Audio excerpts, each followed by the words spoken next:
All right, welcome back, everyone. We are on block party number 23, the 23rd consecutive Friday, Saturday block party without missing a weekend.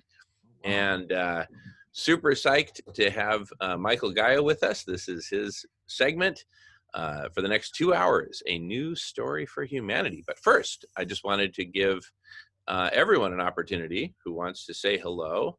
And we can always pause recording if somebody doesn't want to be on the recording and you just want to introduce yourself. That's fine too. I'm Jamin Shively, co-founder and president of radish.org and proud co-creator of The Conversation, which is where we're at right now. And that's it. I'm very happy to be here. I'm complete. And whoever would like to go next, going on mute.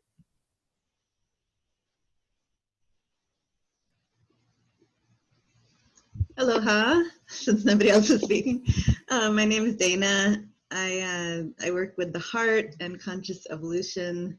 I have a Facebook page called Heart Magic if you'd like to learn more about what I do, but I'll just make that short for now. And I hope you find me on Heart Magic. And Dana worked at HeartMath for like 12 years. Cool. Dana, great to meet you again here. I was present for your presentation last week. Great. In the discussion room for harmonic convergence, or yeah, during the it was the CE6 meditation, was it?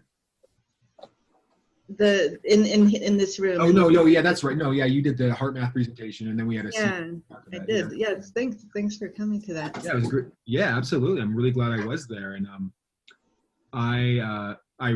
I loved your presentation, and I already really love HeartMath. I've been aware of HeartMath for a long time, and they're one of my favorite organizations and project producers. I just love everything that's going on there. I think it's just such essential work that you don't really see much in the world. And I just have the sense that, I don't know exactly, I don't keep track on exactly what's happening all the time and what the traction and velocity is on this project, but I just have this feeling that in years and decades and maybe even centuries from now, the work that's being done today at HeartMath will have really vast effects for the future planet, perhaps.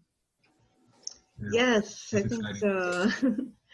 The founder of HeartMath, Doc Childrey, used to say it's heart time on the planet. Yeah. And he said, it's not necessarily all about heart math, but it is about the heart. So that was like the big message and mission of Heart Math. I was there for 12 years in the research lab. So. Oh, fantastic. Yeah. And also, related to that is the Global Consciousness Project, which is an independent project, but I know there's just, some similarity there. And that's also another one of my favorite projects, which goes far back for me to, I believe it was the year 2000, maybe a little bit earlier, maybe 1998, 2000. I lived in the San Francisco Bay Area in a community in Marin County.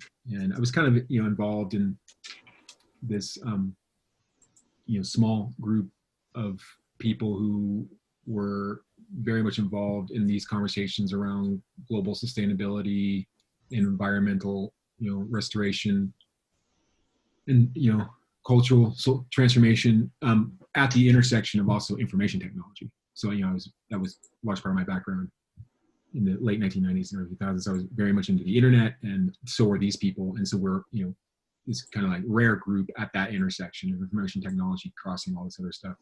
And one day I was invited to go along with some of them. They're talking about what they're going to do. I didn't quite understand it, so I just went along, and we went down to this building in San Francisco, and it felt like this really big deal that one of them had this little USB thing. It was one of the what's called the eggs of the Global Consciousness Project.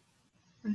And for anyone who doesn't know, before I continue the story, the Global Consciousness Project goes back to, I think, was it Princeton or Harvard? I think it's Princeton. Princeton. It was born out of Princeton as a scientific research project to evaluate if there's any, scientifically verifiable correlations between random number generation in a computer chip and coherency or incoherency fluctuations in the psychic field, you know, in anywhere. So they just so they had all these what's called these eggs. They're these USB chips that had embedded random number generators on them, and they distributed them around the world. I think at the beginning there was just like maybe a dozen of them or something, you know, kind of planted all around the world in the back of these computers. And then those random number generators were then in, you know, remote physical locations, just firing off some kind of mathematical algorithmic random number generation sequence, and then it would send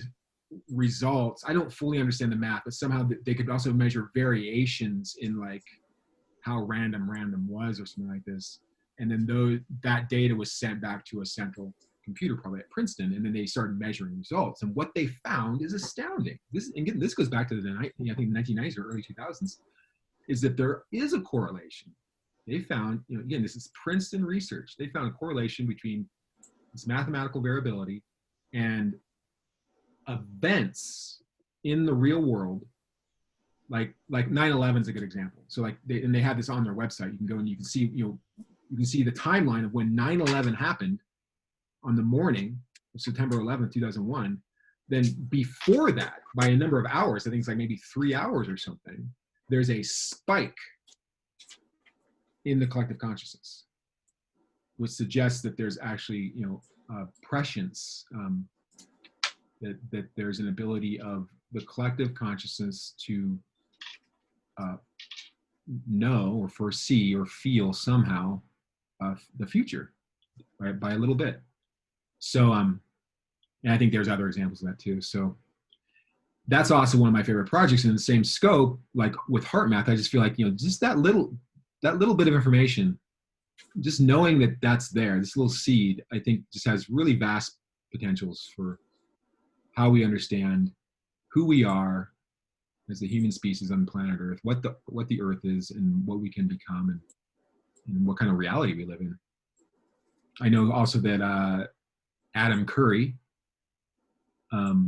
was attempting to carry that project forward. I actually had a conference call with Adam Curry and Michael Gosney, and I forget his name now. He was the main guy behind the project. Roger Nelson? Roger Nelson. We had just a conference call maybe 5 or 6 months ago to kind of like inquire, like, what's happening with this, and like what can we do to keep carrying it forward. And it's something I'm very inspired by. Cool. Maybe we can connect around that. Yeah. All right. Well, as this conversation takes flight, I just want to still encourage people to jump in and introduce yourself whenever you feel like it. And it's not required. It's totally optional. You know, encouraged, but certainly not requested, right? So don't take it as a request, like you're letting me down if you don't do it. Nothing of the sort. Going on. Well, this is Deirdre, and I'm still here. And enjoying the conversation. Yay. Hi, this is Tabitha. I am in Oklahoma, but I am driving, and so there will be a lot of background noise if I stay unmuted and participate in the conversation, but I've been listening for an hour or two, so hello. Awesome. And you said Tabitha? Uh-huh. Tabitha, great to meet you, Tabitha. And uh-huh. I'm really glad you're here with us. And safety first. Yeah, absolutely. Right. Okay, I'm muting. Bye. Thanks. Well, I'm James from Ireland, Dubai Desmond from Ireland. So lovely to meet you all. Good to see you, Michael. Looking forward to your talk, and welcome to all the new here today anyway, and hope you all stick with us. Good to see you all. Good to see you too, James. Thanks.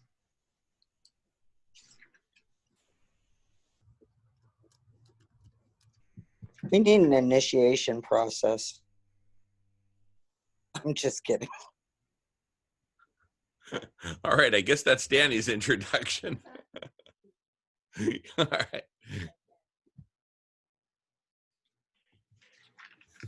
And we love you, Danny. And Melissa from across the room is yelling how much she loves you. Aw, back at you.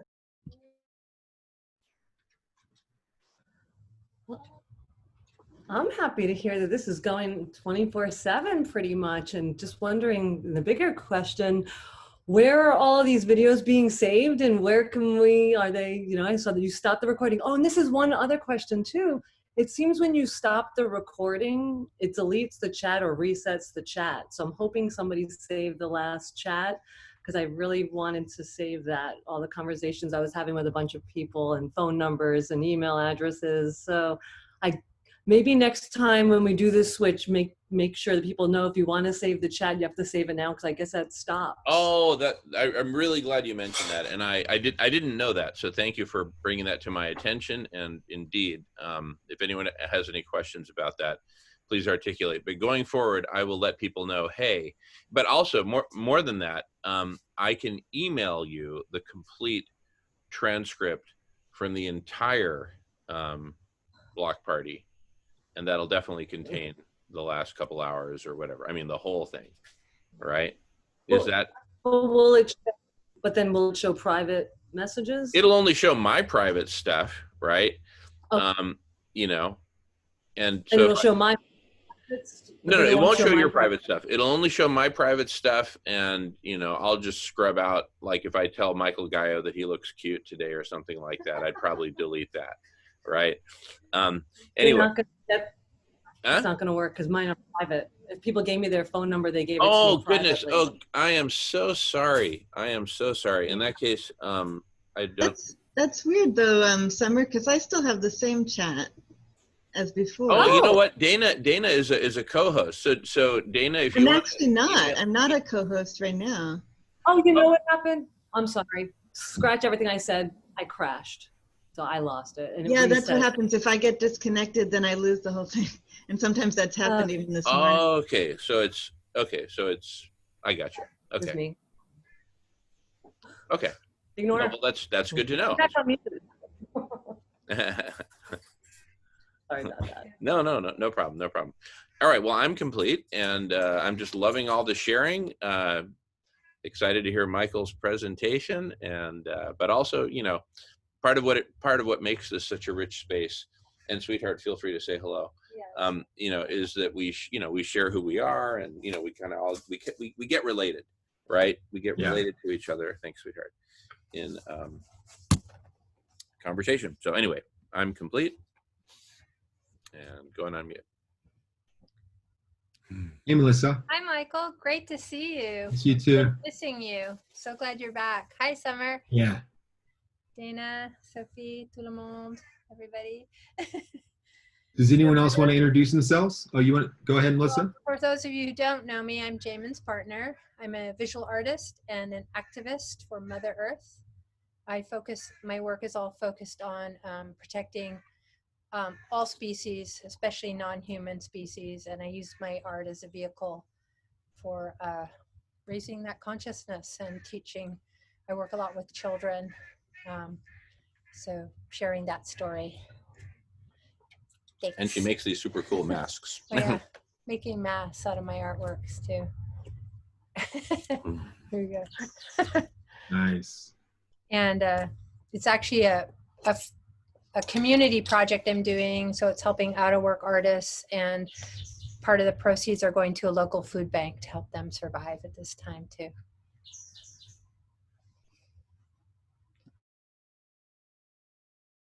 Hi, I'm Sophie. I am an emotional intelligence guide and facilitator, and I have many passions, but lately it seems to be feelings and emotions. So reconnecting people to their true wealth of feelings, their intuition, yeah. I'm happy to be here.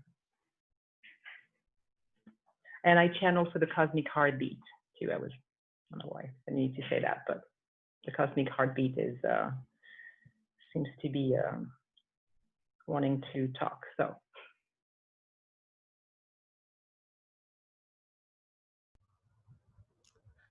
I know I said hello, but I didn't actually introduce or tell people what I'm doing. And I'm doing my best. I've worked on Bernie Sanders' campaign forever, so I'm doing my best to save democracy in our country. I believe that we are living in a Bernie nation. I think he's our president. I think we were robbed in 2016. I think we were robbed again in 2020. And I did put 25,000 miles on my own car, campaigned all over this country. And it was so clear that everybody didn't like Bernie. They're like, does he need an arm? Can I give him my house? What about my children? You know, like it was like insane the amount of love. So I just want everyone to know, like, I battled depression a lot in my life just because I know that we have the answers, we're not implementing them. And I wasn't sure, is this just a fantastical thought that, oh yeah, world peace can come here and da-da-da. No, it's real. Like Bernie Sanders and the people in our country, we are so on fire with love, and it is so real that we're so beautiful, and we're so close to like this tipping, this whatever, you know, the critical mass of tipping to the side that we're all in this together, and we get that I'm hoping, even still, believe it or not, that a miracle is going to happen and we're still going to have Bernie as our president. But my platform enables us to basically create a Bernie reality with or without Bernie becoming our president.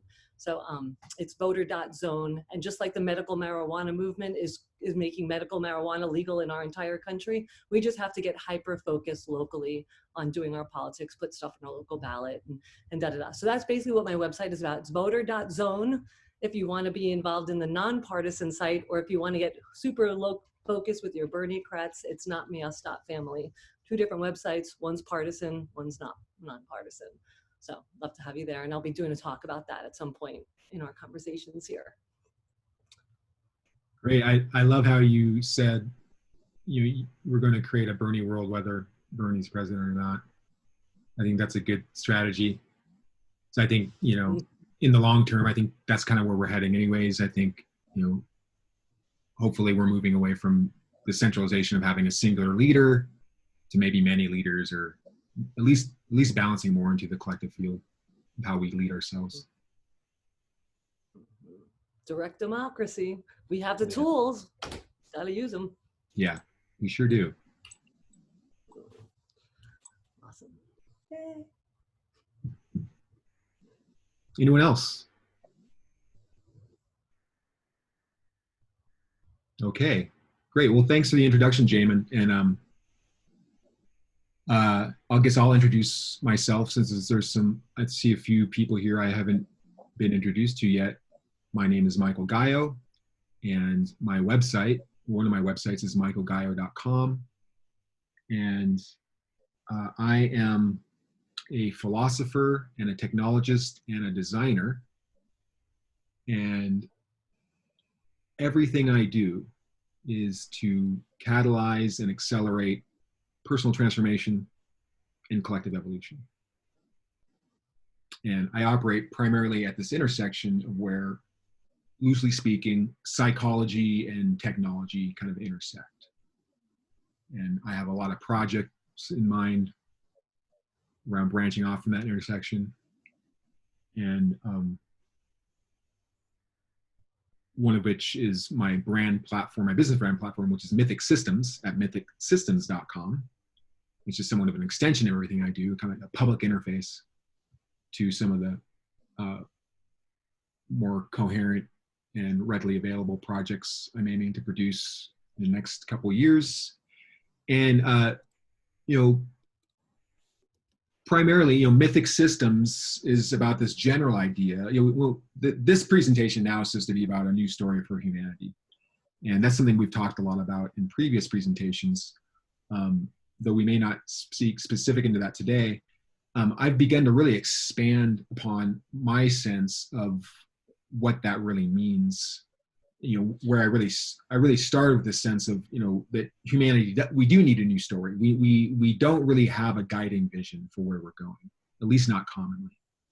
And we've had that a lot in the past at times. We've had vehicles like myth and religion to guide us at times, both as small groups and larger collectives, to help guide us and give us meaning to who we are and what we're doing here and where we're going. And I think we do have some of that today, but it's really breaking down a lot. I think we live in a very information fragmented world today. There's a lot going on, a lot of chaos, and to have a clear vision, or maybe even multiple clear visions of where we're going and what we can be, is an essential element in successfully navigating these times. So I am interested in story and narrative and myth and things like this, but I also have been entertaining the idea of going even well beyond that, like that perhaps even this time of transformation is so radical that even our sense of meaning is changing. Just in the past, that humanity has seen the emergence of meaningful vehicles like language and story and myth and religion itself. Those didn't exist before, and they emerged. Perhaps we're in a time now where something entirely new will emerge, something almost we can't quite even imagine yet, some way of orienting and navigating and feeling a connection to meaning as conscious beings in this cosmology, in this universe. So that's a large part of what I'm focused on. I think a lot about just meaning itself as a philosopher, and also about how we can harness tools and technologies and whatever it takes, media, tools, technology, to bring that more to life, to consider new ways of finding meaning in the world, and ultimately also to, I think, in my mind, that's really coupled too with this idea of collective intelligence, and that's why I'm here, because I love Jamin, I love what Jamin's working on, I love this group, I've been involved in this for a while, and the more I go in this story, this evolving story now, the more significant I see the notion of collective intelligence is to what we're doing. So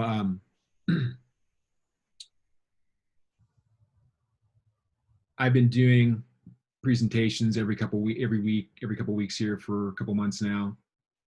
We've covered a lot of different topics, like considering what meaning is, and we talked about like Carl Jung and Rudolf Steiner. Kind of been jumping all over the map of things, just kind of free form diving in, because it's just so vast. There's so many important conversations we can be having together, both learning from each other and enhancing our understanding together in coherency. So today, I told Jamin yesterday, yes, I'll be there tomorrow, which is now. I said, but Jamin, I don't know what I'm going to talk about, but I'll figure it out by the time I get there. And then as today went on this morning, I was doing a bunch of other work, and it's like, my mind's blank. Like I know there's lots of things I could talk about. There's like some kind of like interesting subjects, but I just don't really feel centered on anything right now. And that's fine. I'm not nervous about this all. I'll just pop into the group, and I just know that there'll either be a conversation already right that I can just kind of jump into, and we can just keep going with that flow, or there'll be some synchronicity and something else will happen, and some topic will become apparent. And so I'm open to that either way. I'd be curious to hear about what's already been happening before this. I think there's something kind of useful about weaving continuity in this conversation. And also, I say I was just immediately inspired by seeing you here, Dana, and talking about heart math and the Global Consciousness Project. And also, I want to share my experience last week with the CE6. I had a really significant experience I'd like to share at some point. But so that's where I'm ready to go in any of those directions. I'd love to talk about, we talk about heart math more, and any of that. I think that's just, why wouldn't we talk about that more? It's such a great topic. Or what's been happening? What was happening before I came in? I'm stoked on your segueing into who you are, and like the fact that you're a technologist. I mean, from what I see, technology is either going to destroy us or liberate us. And I feel like what you said is true, that the powers who think they beat, how I refer to them, they've got a clear plan of world domination and turning us into slaves and taking all the resources and being in control of it all, which is why it's like so clear that that's this path that's been taking place, or this experience that's been taking place on Earth. But then there's us, who are more of like the light workers, and we're compromising. We're willing to, what's your idea and what's my idea? And I agree with you that like we as the light workers of the planet and those who are open-minded, all about the love, we need to get a game plan, which is why I loved Bernie so much, because I felt like, oh my God, he created a container for us, I mean, the basics. What do we need as human beings to survive here? We need housing, we need food, we need education, and we need healthcare. So there's just like really a few things that we need to survive.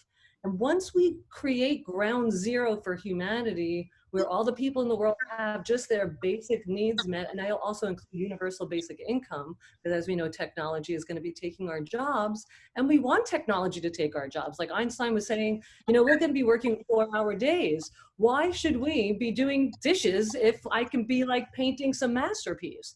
So the idea of like getting from where we are now, working 40 hours a week in jobs that we don't like, just to pay the bills, it's just insanity. We're wasting our lives, we're wasting potential, we're wasting creativity and innovation.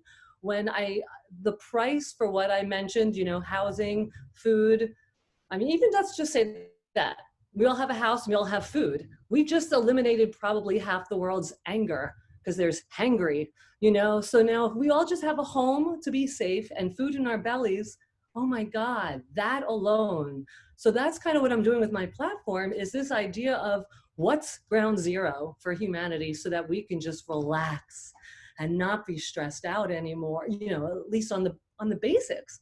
So that's what I would love us to do as a species, is just like, okay, let's agree to put all of the money, all the resources, whatever. And then of course, you know, the idea of us as the species, the commons, a return to the commons, where we collectively own the earth. I hate the word owns. I don't like the word hate either.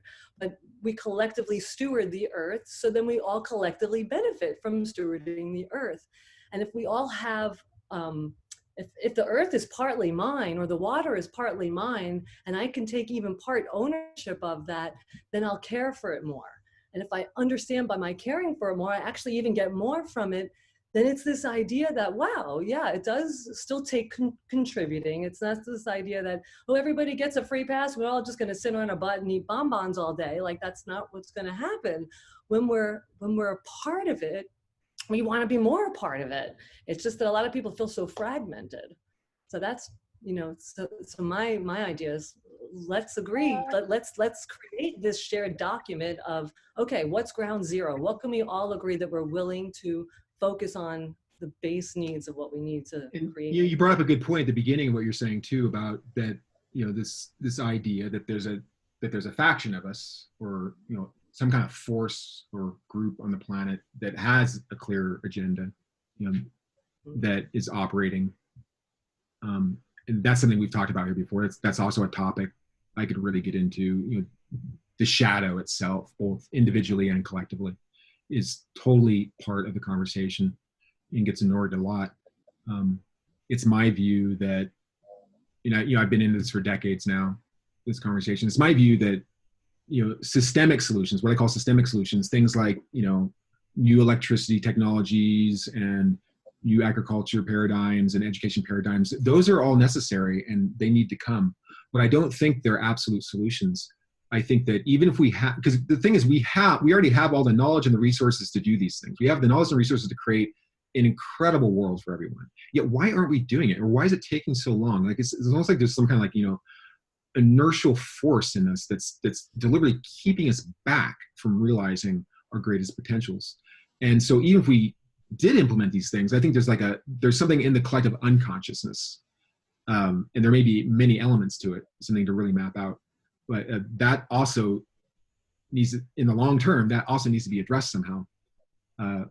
So also, even if we have a clear vision, and because a lot of us do, you know, even if we have a clear vision, and, like, you know, all of us, you know, quote, light workers and evolutionary entrepreneurs have a clear vision, there is still this, as you said, there's still either it's actual other people in the world, or a part of the collective unconscious which has a different vector of movement.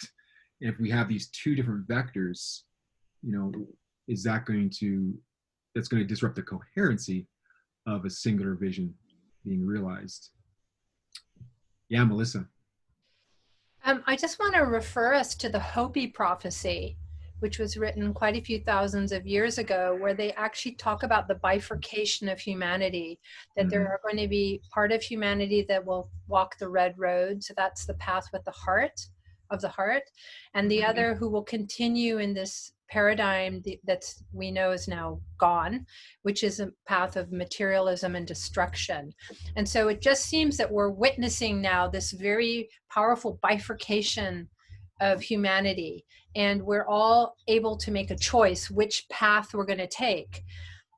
My understanding from my reading of the Hopi prophecy is that the creator, as the Hopi people call the divine creative force, is going to take care of that. It's like, I think oftentimes we think we're the only ones in control, right? Like we're in the driving seat, but I think we're actually passengers in the car. And but where we do have free will is the choices that we make. And so what I'm interested in is really what you started introducing, Michael, is this new, what is it? This new something that's coming in that we can feel it, but we just don't know what it is yet. Mm-hmm. And we are in this kind of cocooning stage where things have their timing, their right and perfect timing. And like a butterfly, if you pull a butterfly out of its chrysalis too soon, it will perish. It has to go through that process of gestation and birthing itself through struggle, through pain, to come out into that beautiful manifestation and take mm-hmm. flight. And I see humanity is in that same state right now. Yeah, I do too. That's my narrative. That's how I frame it. I think we're, as a collective, we can compare the collective to an individual. You know, like we're like a singular organism, so to speak, and we're in some kind of, you know, psycho-spiritual initiation. And to have a really authentic psycho-spiritual initiation, to become something like we have not become before, will include some degree of suffering. That seems to be the case. That seems to be the pattern language. If you look at other evolutionary processes, both in other species and in reality in general, is that the metamorphosis stage often unfolds in several steps, including one of great contraction and darkness and pain. And so we could probably expect some degree of that. That's my perspective. Now, referring to these two, you know, we kind of have this duality setting up, and Melissa, you're reminding me again of one way I tend to think about it, in one way you introduced me to, or it kind of came at me from different directions at one time, was this idea of the Ahriman as an archetype. I don't know if everyone here is familiar with that. I certainly wasn't till just many months ago, and I was actually having another conversation just a few days ago with someone here local to Shasta, and I had a new insight about this. So Rudolf Steiner talks about this too. Rudolf Steiner lays it out like this, that there are these unseen intelligent forces, you know, sharing this planetary space with us. And, you know, we could think about it in more than one way. It doesn't really matter. We could think about that these are actual, like, kind of like, you know, intelligent entities, or we could even think about that they're just kind of like aspects of the collective unconscious, just like an individual has has unconscious mechanisms that operate below our conscious awareness. That it's either way, it's something like that, right? That these are actual real forces that are unseen and that have influence in our world and over humanity. And maybe it's just a myth or an analogy when we start talking about it in the way that Steiner does, or maybe it has literal truth to it. Either way, I think it's just useful to consider it, because I think there's truth to it. So the way he lays it out is that he talks about the relationship between Lucifer and Ahriman and Christ, basically. And that you know, Christ went through these 3 or 4 temptations during his initiation, and Steiner says that, you know, the first temptation was Lucifer tempting him, the second one was Lucifer and Ahriman together, and the third one was just Ahriman. And so, you know, Lucifer and Ahriman are like these 2 different aspects of, you know, nefarious forces. Lucifer is kind of like the temptress of the great ego. Like to Lucifer tempts us to be, you know, to stand on top of the mountain and be like God, basically. And Ahriman is the one who is kind of pulling us down, so to speak, into the depths of shadow. And so Ahriman is the one that kind of like, that would be responsible for this major trend in the history of human evolution of creating mechanism and technology and, you know, the whole cultural grid, especially technology. And so the way he lays it out is that Christ went through these temptations and passed them all except for the last one. And he says that Christ actually realized, Christ intentionally, you know, the Christ mythos, Christ archetype, intentionally realized actually that it was necessary to keep working with Ahriman.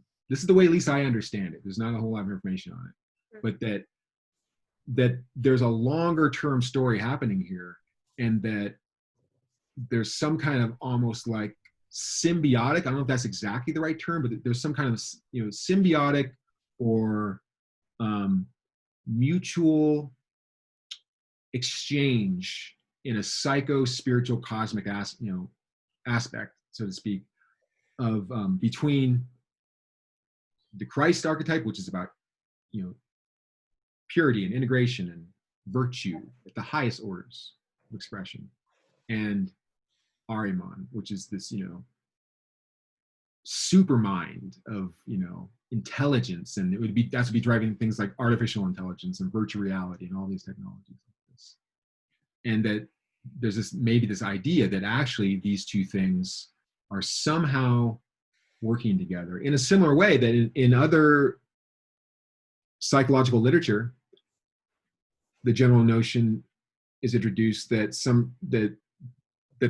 our conscious awareness, our higher self, works with our shadow in a way, that the shadow is not repressed or dismissed entirely, that we accept it, embrace it, work with it, and there's actually a lot of power and energy in the shadow to then catapult our conscious awareness in new ways we couldn't have done before. And so there's a mutual relationship there. So I think this is like similar on a collective scale. So getting back to Melissa introducing the Hopi prophecy in these two paths, I wonder, you know, yes, clearly, I think we're going to have this bifurcation is happening. It may not be resolved quickly. It might be a while, actually. But, you know, is there some kind of middle path, too? Is there some kind of weaving across this? Some kind of long-term integration that has to do with perhaps, you know, a really great story of super profound, you know, cosmological order integration of magnificent forces we don't even understand yet, that have to do way beyond even humanity, perhaps co-creating something like planetary superorganism. And Um, Danny has I'm had her sorry. hand up for a bit. I just wanted. Yeah, and Tabitha. Yeah, go ahead, Tabitha. Okay. Well, I'm a little scattered, so I don't know how this is going to come out, but I'm sure you guys can get the gist. But this conversation has reminded me of something that I had been thinking about for quite some years. When Trump was getting in the process of being voted in, I I didn't vote for him, but I had a feeling, an intuition that he was intended to get into office to be the mirror for all of the junk that we had been holding inside. And throughout the years that he's been in office, I've seen more and more and more of that coming out. Now, it's not that it wasn't there before, but now it's more visible, it seems. And if you take what's happening with the mask or no mask argument on Facebook, you see people defending their own beliefs. You know, they're defending it because they believe that they are losing their freedoms, or they are believing. Hello? Someone's microphone is unmuted. I'll take care of it. Okay. We got it. Okay. Yeah, go ahead, Tabitha. All right, thanks. But if you look at what's coming out, the darkness cannot be addressed unless it's seen. and we can't see necessarily what's inside of us until we see it in others. And I think that that's a huge thing that's going on. And when you were mentioning the symbiotic relationship, that came to mind. Prior to that, the issues with the mask no mask thing came up in my mind in relationship to earlier you were talking about the, you know, getting on the same level. Why can't we address these physical issues?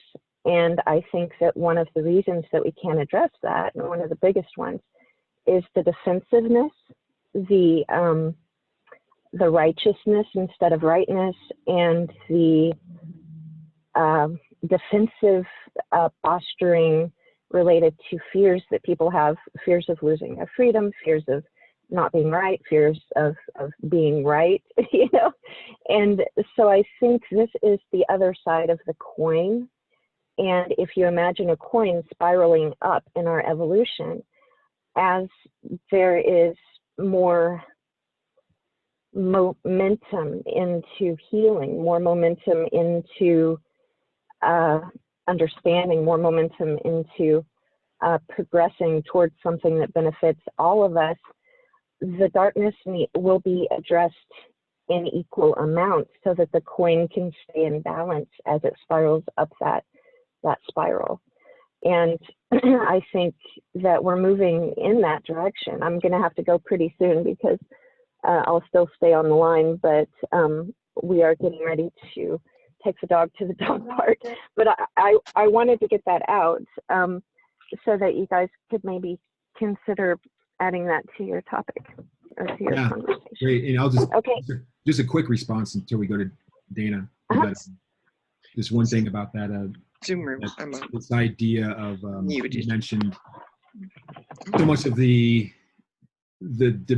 massive debates and arguments and contention that's in the collective field right now of division, and is largely due, I think, to, as you said, people are very attached to their freedom, or they're attached to anything. It's the thing. This thing is that I see it as a issue of what I call identity politics.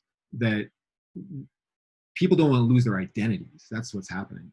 And if we're identifying with freedom, then it feels like freedom's the thing we need to fight for, or whatever it is. Of course, we all want freedom, but the people who are really identified with freedom are more able to fight for it. So, and you know, again, I'll stop in just a second. I just want to say that I think that that's also an indicator of where we're at, that our collective feels like our identities are being shaken up, because it is. We're needing to become something new, both as individuals and as a collective. So it's natural to feel this tension of our identifications being, you know, threatened. Dana. Did Dana have her hand up? It's actually Danny, and she's had her hand Danny, up. I'm sorry. Thanks for your patience, Danny. So Melissa, can I just say, loving the Hopi stuff.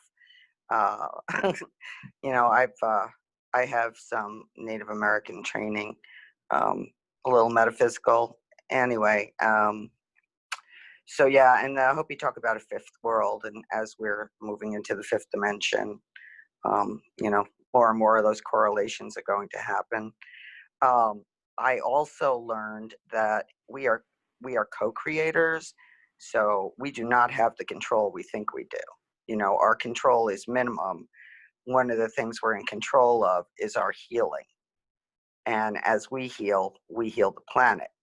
So all activities, right, moving in that direction are helpful. I wanted to refer back to what Michael was talking about, systems. I happen to have posted 2 books by a visionary who received, I would say, some high-level spiritual information and is in the process of bringing these new systems to universities, because the gift that she was given was like something that's come, like maybe native traditions have come close, but not quite like this.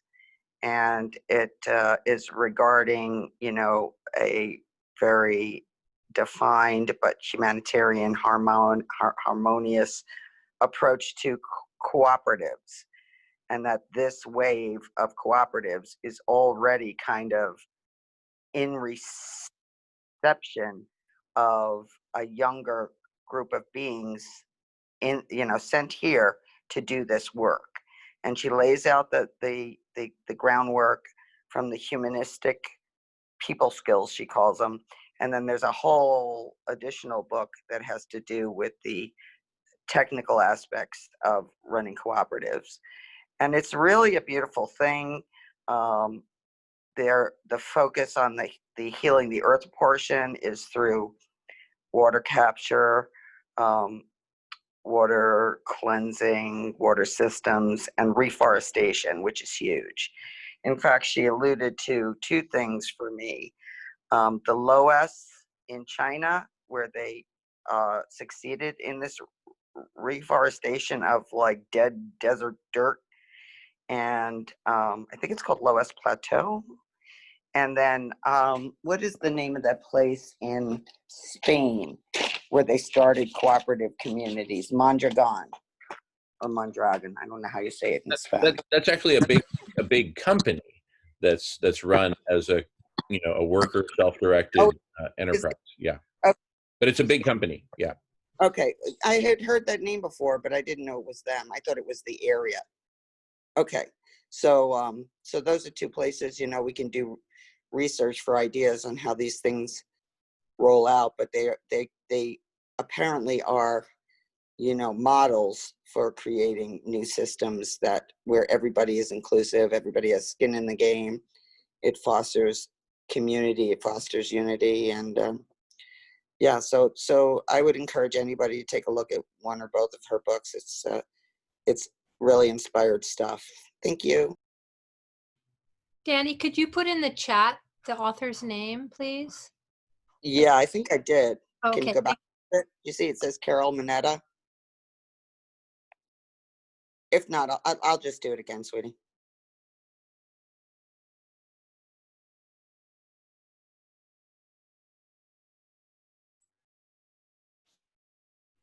Thanks, Danny. Saw it. And you can Cheers. leave it.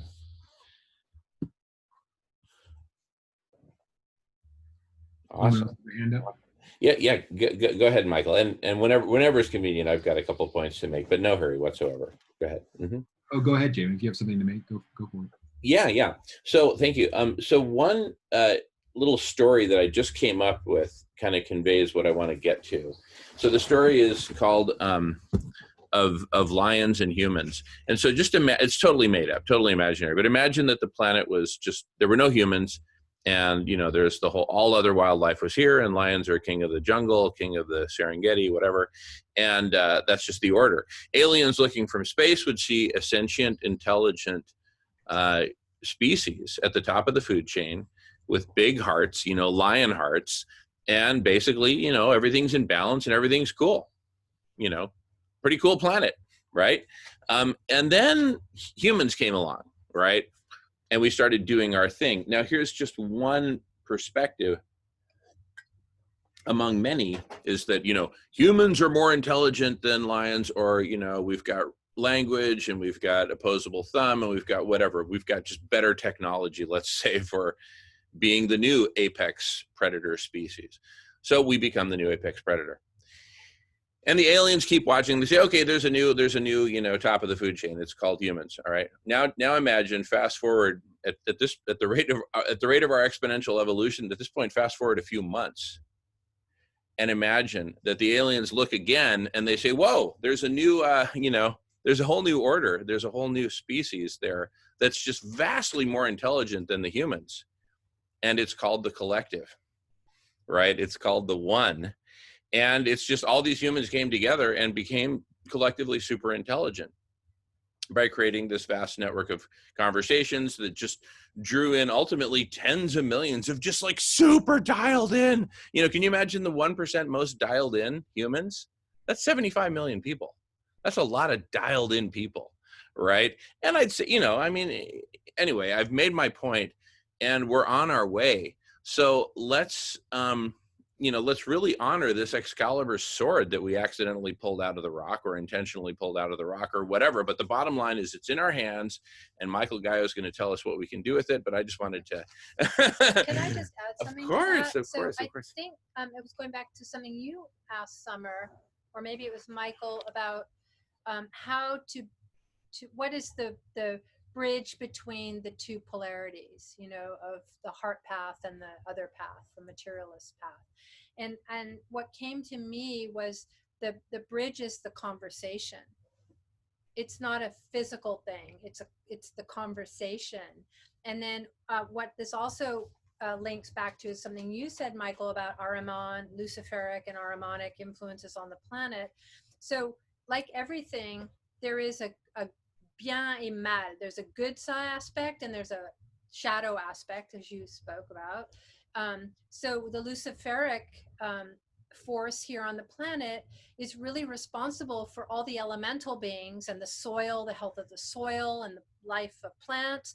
So there's a good aspect of Lucifer, but there's also a negative aspect. And with Ahriman, Ahrimanic forces are really responsible for all the technology, which you mentioned.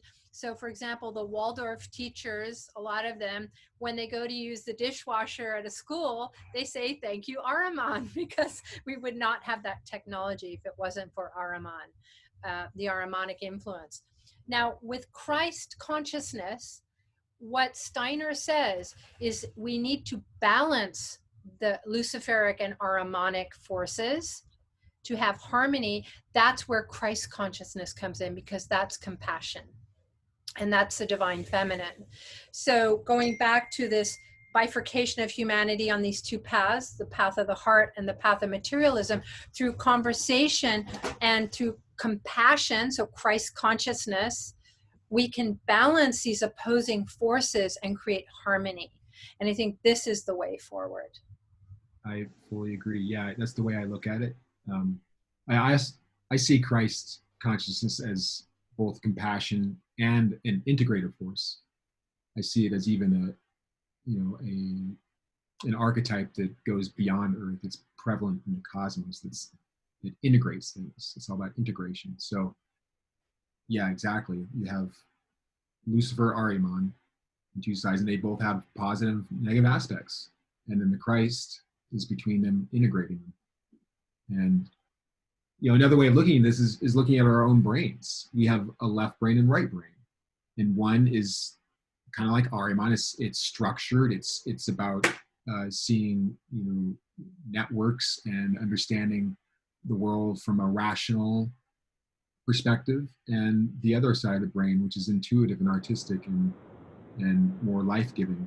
And then we have the corpus callosum between them that's synergizing the left and right brain to create something that's far greater than either side. I just heard that he hasn't even looked at his phone. Tabitha, is that you, Tabitha? You're I am so sorry. Let me mute. Bye. Thanks. No problem. No problem. Carry on, Michael. Anyway, yeah, I think, and that relates to the Tao as well, the yin and yang, and the balance.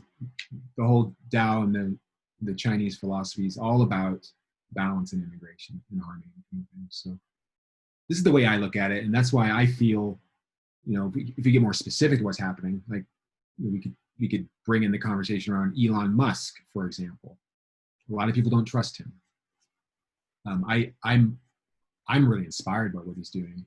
I don't see what he's doing as perfect, but I do see that he is in some ways really representing the rapidly moving forward progressive force of technology on this planet, in some way representing that Ahrimanic force. But at the same time, we're going to get electric cars out of it really rapidly here. Within years from now, we might see electric cars pretty much everywhere. So that's just an example of, I think, of seeing that emotion.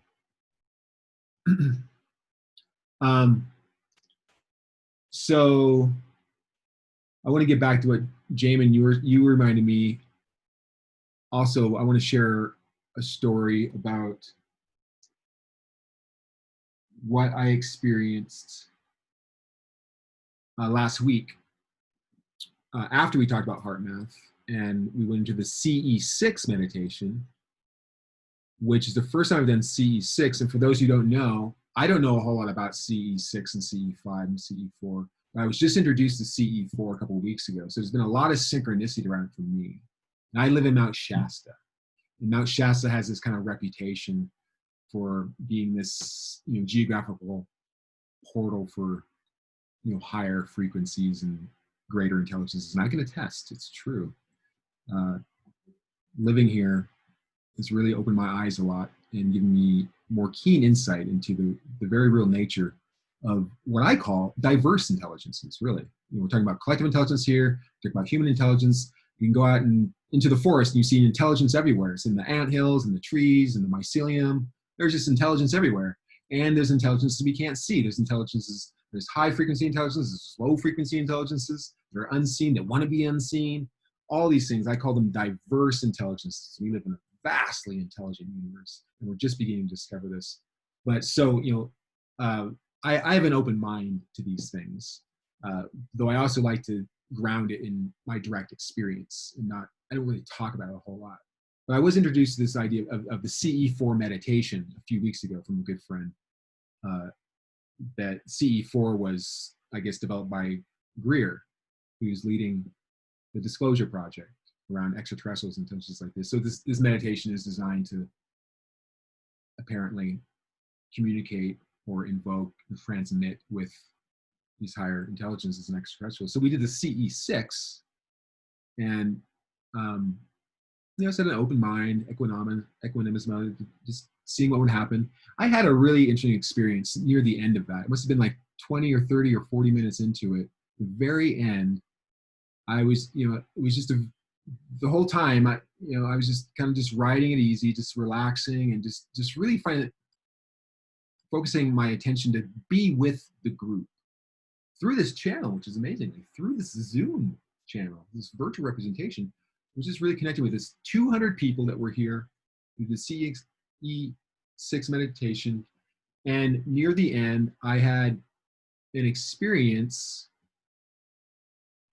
that was subtle, yet also distinctive, and had a quality of sensation to it. Like, it was in my imagination, but at the same time, it had a quality of sensation to it, as if I can almost like feel something.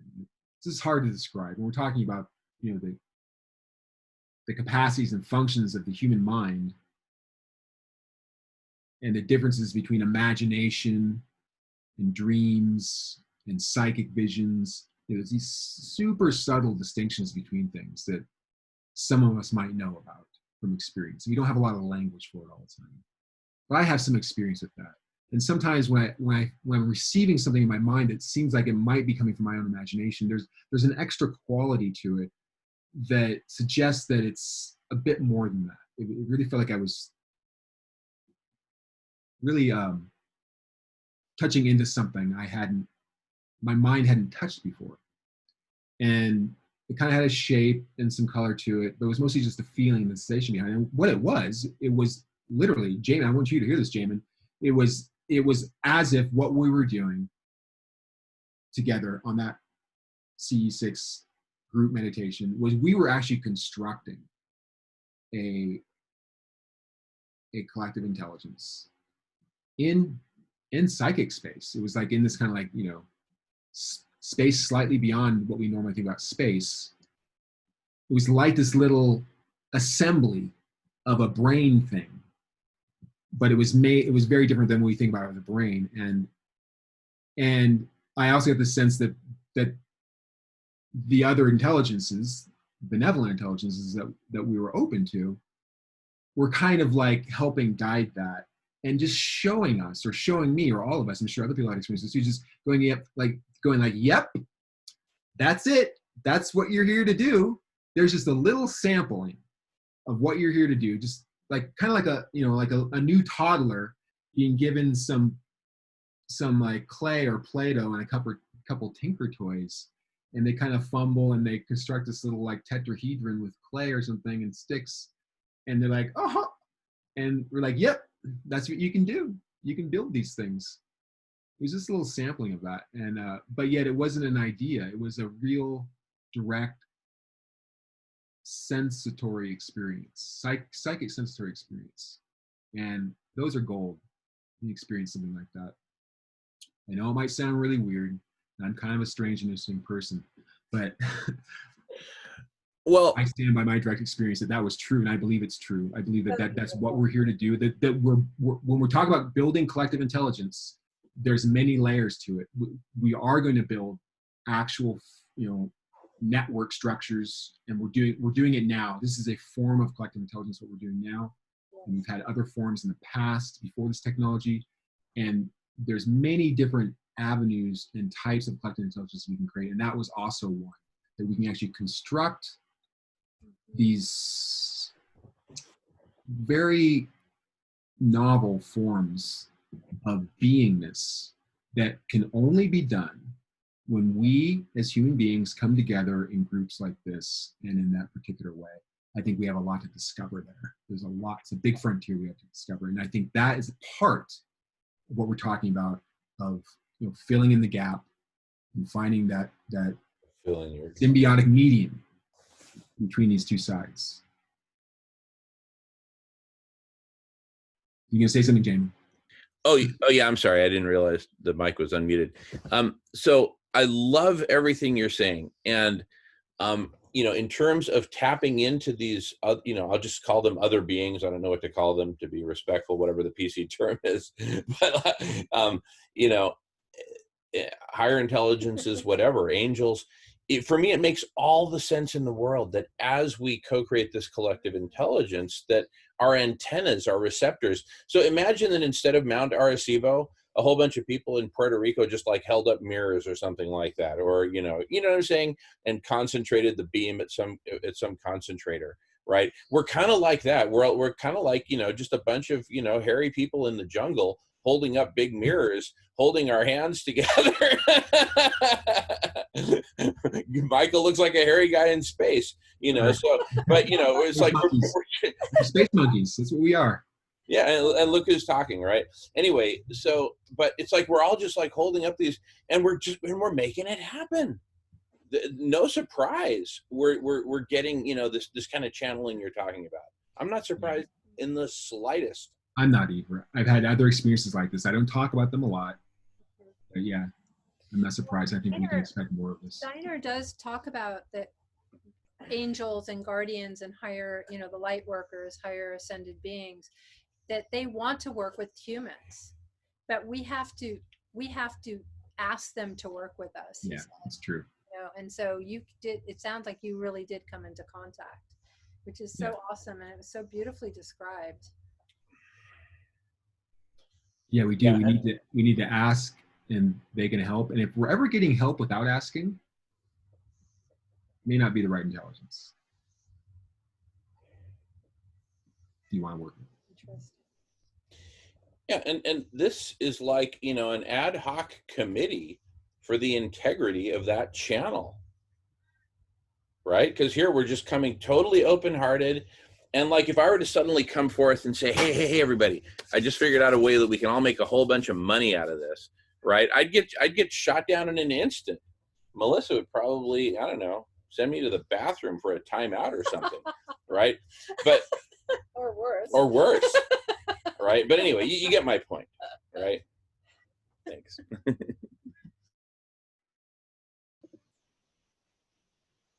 Can I say something? All right. Yes, I think there's a lot that can be done through coming together and creating what I call coherent amplified heart field. And most likely in that experience when we were all doing the Hue meditation, we were also generating that type of space, a coherent amplified heart field, coming together in a state of love, appreciation, reverence, awe, all of those amazing heart qualities. And I think that when we generate that kind of collective coherent container, we can amplify certain capacities that we're still developing as a species, like collective intuition, the ability to draw in much more accurately or effectively intuitive information from other dimensions. And like when we're together as a group in that amplified space, if it's one of coherence, I think we can really enhance our collective intuition ability. So, and communication. And then the other would be collective agency, you know, non-local intention, the capacity to affect our reality together. And again, the more we can create group coherence and do that together as a group, we can be much more powerful in affecting the planet or whatever it is that we wish to positively affect. Like in my presentation, I ended with a meditation, a collective coherence field experience where we all created a collective vision of healing evolution for the planet. And that was really great that night because we had so many people in the room and everybody spoke a word or a few words of their vision out into the space, and then we energized those intentions. And I really do believe the more we can come together in those types of groups and create collective coherence, collective intelligence, all of that together, that we can really have a significant effect on reality, more so than we can by ourselves at this point, because we're still really developing those capacities in ourselves. So, and then around the Global Consciousness Project, I really liked Adam's contribution to the talk that he and Roger Nelson did. I really liked his energy and where he was coming from. It would be cool to connect with him. And they were both saying that the most impactful consciousness or events of mass human consciousness that affected their measurements were ones of compassion, of care and compassion. So again, those heart-based feeling states that create coherence are the ones that seem to be most significantly affecting our reality, which is really promising, right? And so I really like that finding, and it also ties in with the Global Coherence Project or initiative, which is all about looking at the effects of mass positive human emotion and intention on the planetary field. So anyway, I just wanted to bring some of those things all in together because, Yeah, thank you for bringing them again. I feel like that's just kind of the center of the conversation, you know, of what we're doing here. Yeah, and it's exciting for all of us to come together in these spaces, especially recently. It feels like a lot of the tribe has been kind of being pulled together, uniting through these different events and these rooms, especially. It's like everybody who's meant to be doing this together is like getting coalesced together. So I'm excited for what we're gonna do together here in other spaces. I like this distinction too that you made from collective intelligence to collective coherence. Mm-hmm. They're definitely related, but they're also distinct. Right. Yeah. Did anyone come on from World Peace 2030? There's Karen Palmer and We the World. I know We the World has been doing this for like 30 years. I'm familiar with him. And it's the 11 Days of Peace and Unity in New York City that's been going on also since 9/11. And if you go to World Peace 2030, they're doing what we're all asking all of us to do, is to just get this vision. And they're like, you know, the transcendental meditation idea is if we all even just sit in our own homes and visualize everybody X, Y, and Z, if we do that as a collective, then we'll get there. And I don't know, you know, I mean, of course we have to do it in order to see if it's true. But that's a website that I guess I'm going to be tapping into and doing my best to kind of be one of the million, however many people we need to, you know, coalesce this vision. So I'm doing the training in that. Just promoting, just know it. You there? Go ahead, Dan. I was just saying that I'm doing the training with David Gershon with the project. he does a training every Wednesday for the next 7 weeks or so. And I've been part of that the last 2 weeks.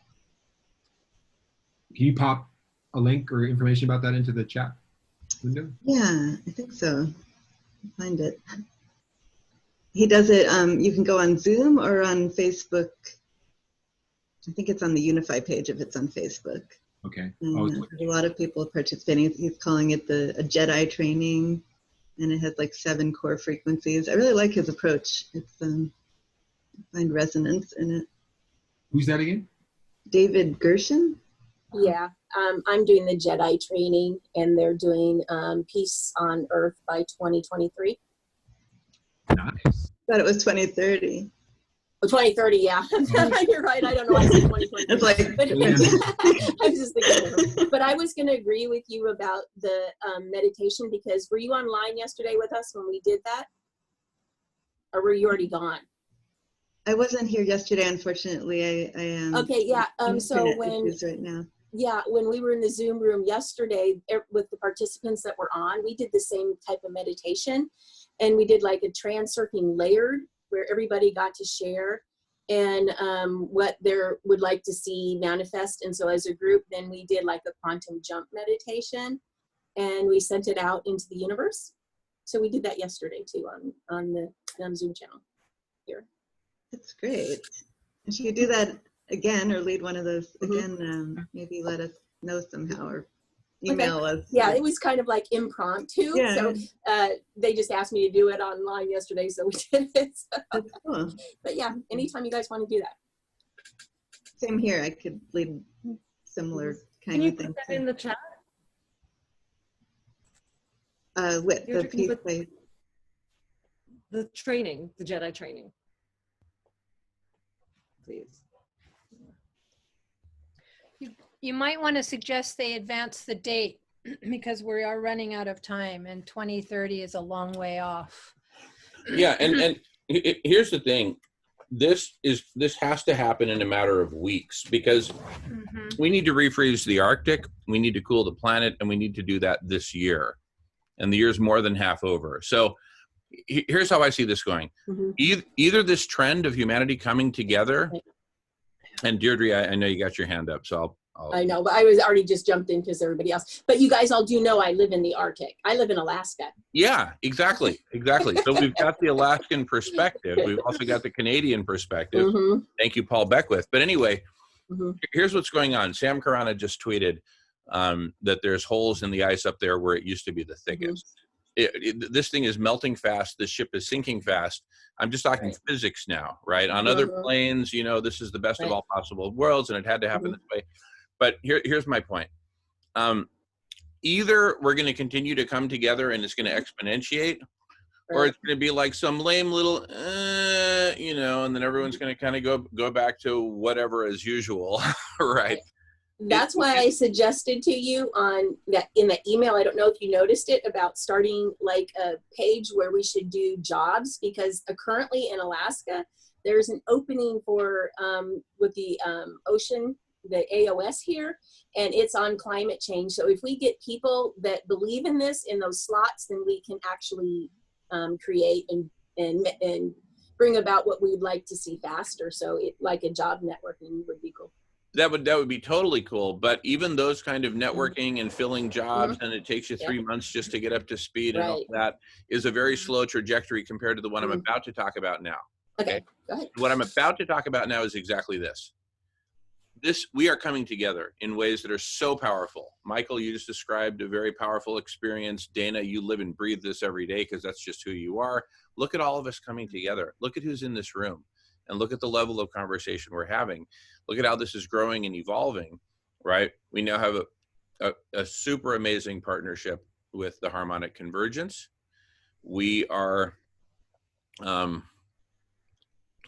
actually, I shouldn't say this publicly, but we're working on another super cool partnership with another super cool, community that's super symbiotic, right?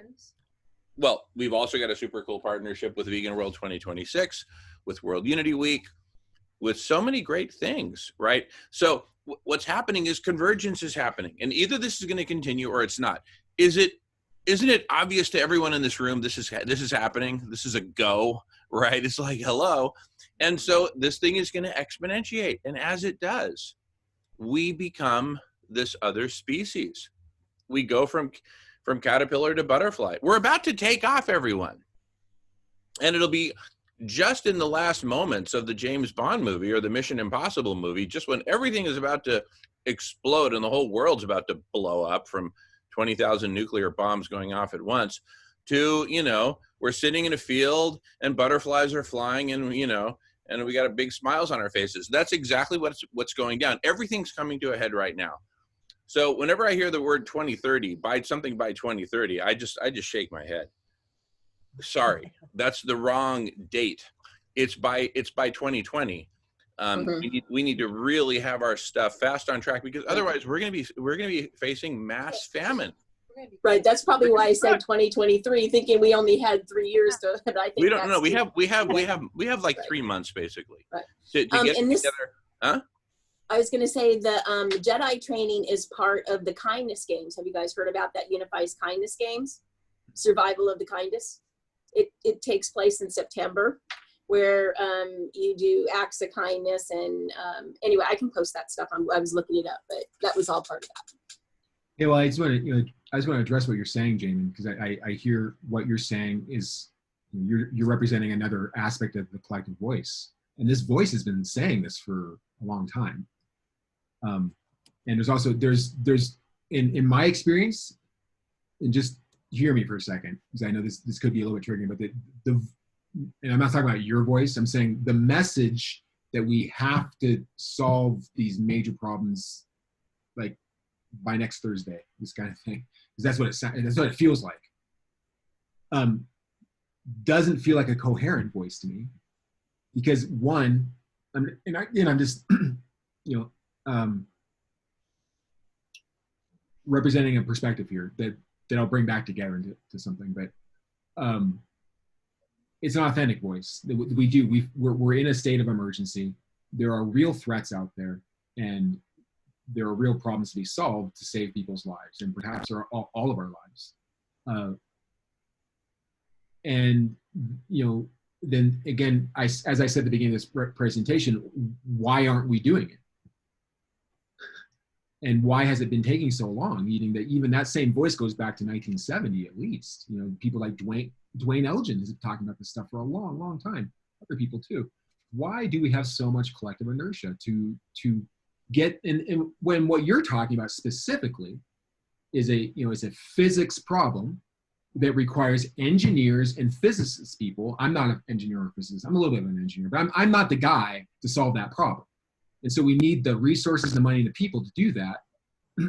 And then meanwhile, I look at Elon Musk.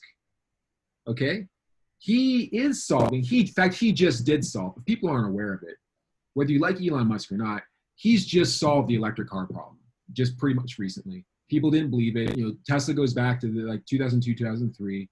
People have been so like, oh, he can't do it. It was. The odds were stacked against him. No one starts a new car company and does this. Plus, he's doing an electric car company. No one believed he could do it. Now, not only did he do it, they are ripping it up right now. If you're not paying attention, what just Tesla alone, let alone what everything else Elon Musk is doing, Tesla alone is much more than what most people are aware of. It has multiple dimensions to it. They are very, very, very, very smart. They are majorly disrupting the fossil fuel industry in a way that is excellent and inspires me every day. That there's someone out there, like you're saying, Jamin, with real engineers solving a real hardware problem. And not just a hardware problem, it's a political problem, it's a social problem. We could spend a couple of hours talking about how Tesla is strategizing to do what they're doing right now, and they're doing it successfully. They're doing it very rapidly. We will probably see within 3 to 5 years, pretty much close to 100% of all the vehicles on the planet be electric. Isn't that fucking awesome? I mean, that's incredible. That is fast. So, Jamin, it's possible. So what you're doing is what you're suggesting of applying the same kind of ingenuity and rapid response to the ice caps is totally possible. So, let's just look at Elon Musk. Like, how did he do it? Because it wasn't, you're right, it wasn't through meditation.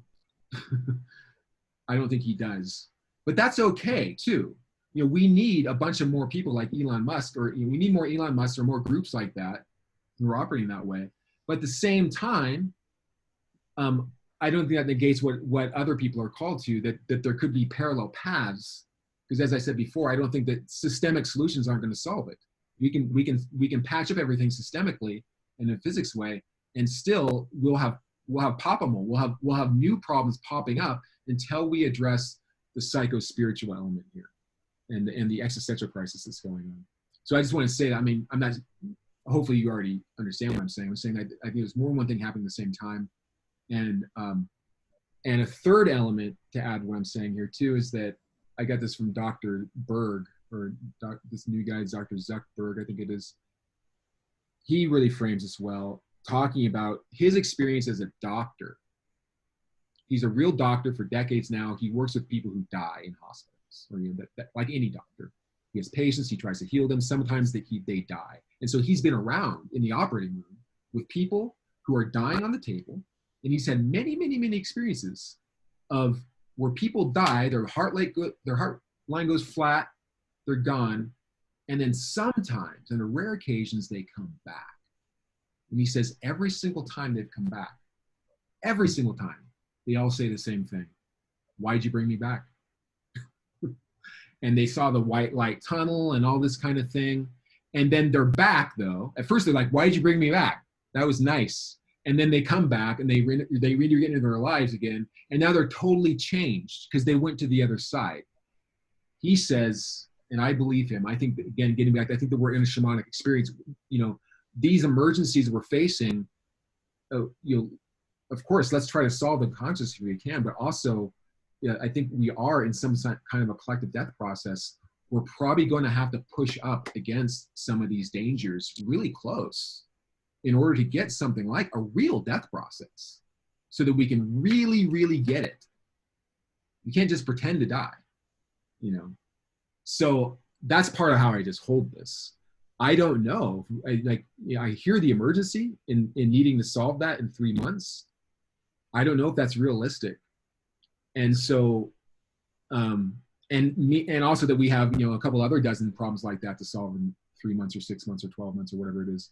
Is that really realistic? So maybe, this is the way I'm holding it. I don't mean to be pessimistic in any way. I'm just trying to be realistic. I think, the next 10 years is really the window for us to really try to push up against some of those things, while at the same time, building these substructures and overstructures that have more to do with how we all hold coherency inside of that death threat.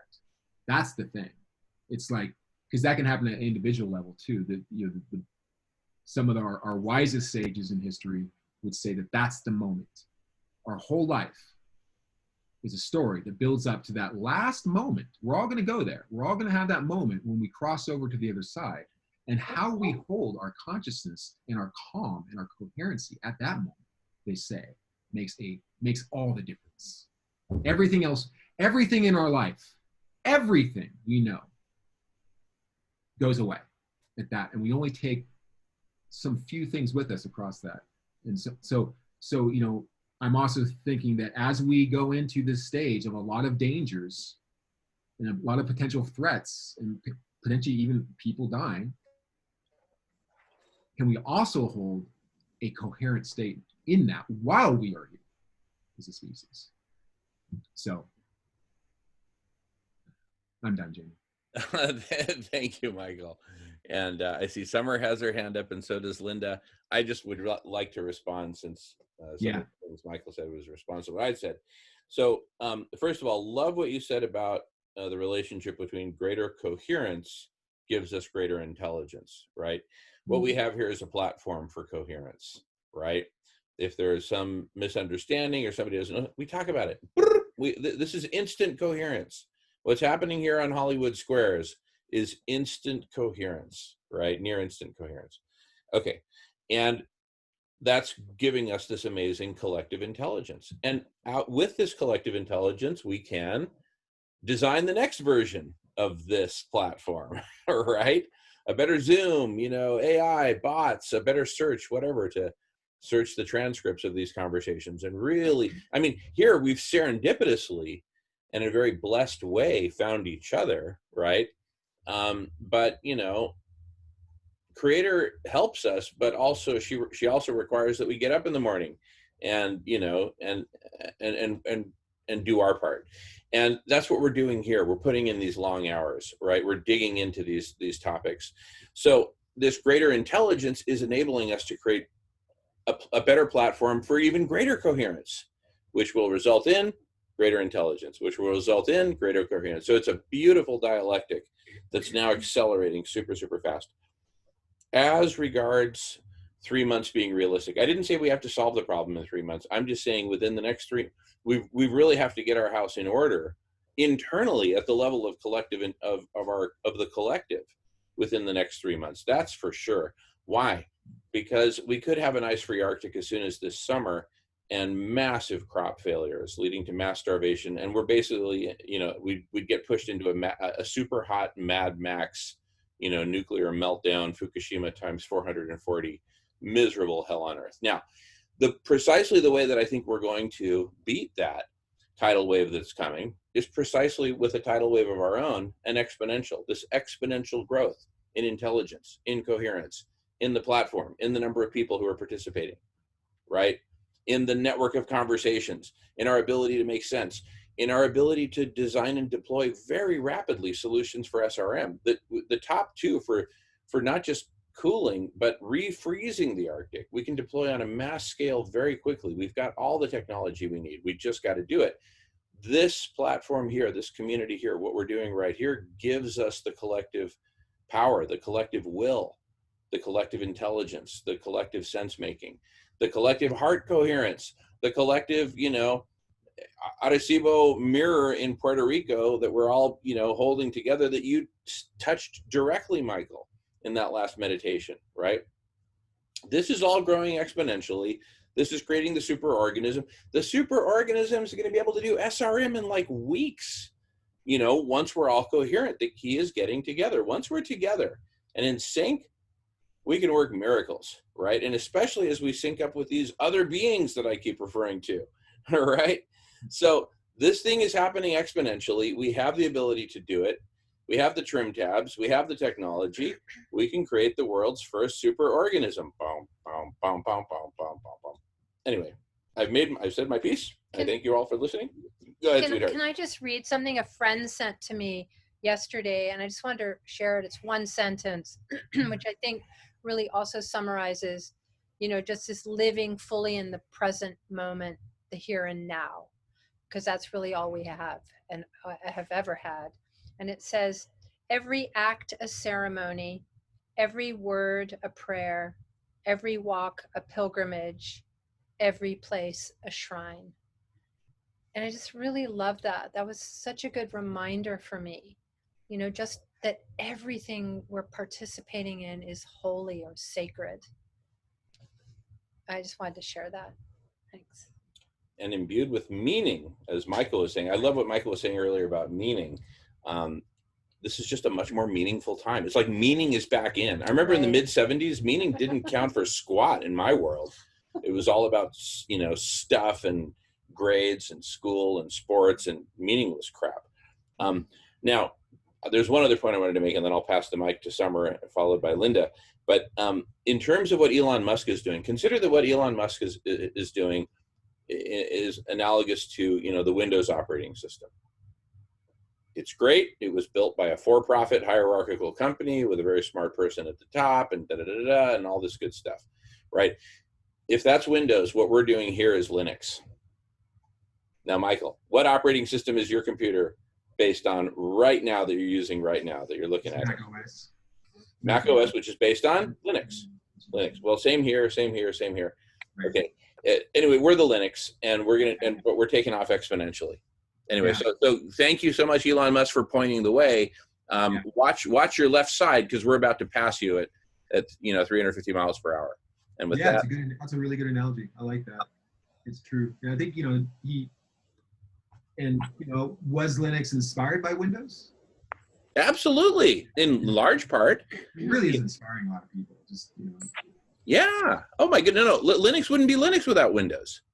What Linux did was took a good look at Windows, learned everything it could, the positives, the negatives, the neutrals, and said, all right, let's create the real operating system. Yeah. That's it. So thank you very much, Elon. And watch your left side, because we're about to pass you, and Summer's about to pass me. Go for it, Summer. Well, Jamin, I'll definitely say I agree with you in terms of, like, you know, we can collectively have an agreement in mass within weeks. We can, just like the simple basics. Now, can we have the structure, the material representation of that? No, it's going to take years. But I think us agreeing as a species, you know, the collective mass of it will be a bigger mass than those who think world domination is the only way to save us pitiful little humans. You know, that if we could just have an agreement, and that's what I would love to see, you know, as these conversations happen, be like, hey, here's this document that we created, and we're saying, let's just, this ground zero. And then, like, at night before we all go to sleep, let's just say, oh, I hope the whole world believes this, you know, this little tiny manifesto comes to fruition. And if we just kind of like have this like little agreement, I think, again, like you're saying, the collective consciousness, the intelligence of that, the care, the compassion that would be wound into that would get us there within weeks. Is possible, maybe a couple of months, like you said, you know, but I think we can get there sooner than later is my, and I'll say, I'm driving well, I won't say. The Tesla cars are okay. My partner is a VP at Intel. His boss talks to Elon all the time. And yeah, unless you're bringing your Tesla at home and it's connected to the sun, you're still burning fossil fuels with the Tesla, even if it's 100% electric. So, and the batteries, you know, we don't really have the answers on the material plane yet, because we haven't yet coalesced like why we're here on the planet. And why we're here on the planet is to just witness and enable everything else to thrive. So again, I really feel ground zero, basic needs of what's important to sustain life: healthy air, healthy water, healthy food, safety, and this feeling that I matter, you know, to the rest of the world. So just creating that, I think, will get us to all the different places that we're hoping to go in the material world. Yeah. Yeah, I mean, you know, I'm what some people call an apocalypse, an optimist. I can't even say it. I'm an optimist about the apocalypse. There's a word for it, right? I'm an optimist about the apocalypse. And so when I see, like, I think I really love what Tesla's doing. I don't have a Tesla yet, but I'm planning on it. And I know it's not perfect, but yet I'm also a scholar of evolutionary theory and evolutionary consciousness, you know, studied history of humanity a lot and the history of evolution itself. And, you know, things tend to move in, you know, 2 steps forward, 1 step back kind of thing. And it's like, it's just interesting that I think Tesla's one of the best things happening right now as far as in the physical implementation of new solutions. It's one of the best things happening I see. And yet it's not perfect. You know, the batteries are going to still taking resources out of the earth, but like, what else are we going to do?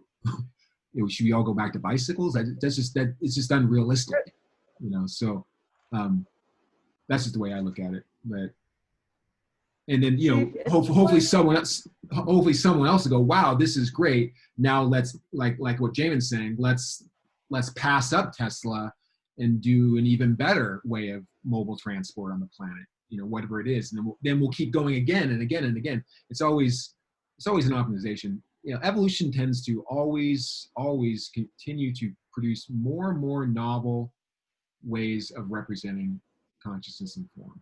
I don't think there's any end to it. I just wonder if, you know, like you were saying, like within 10 years, I don't know what number you said, 5 years or 3 to 5 years, where we're all going to be driving electric vehicles. How I couldn't afford a brand new electric vehicle 3 years from now. I don't think that.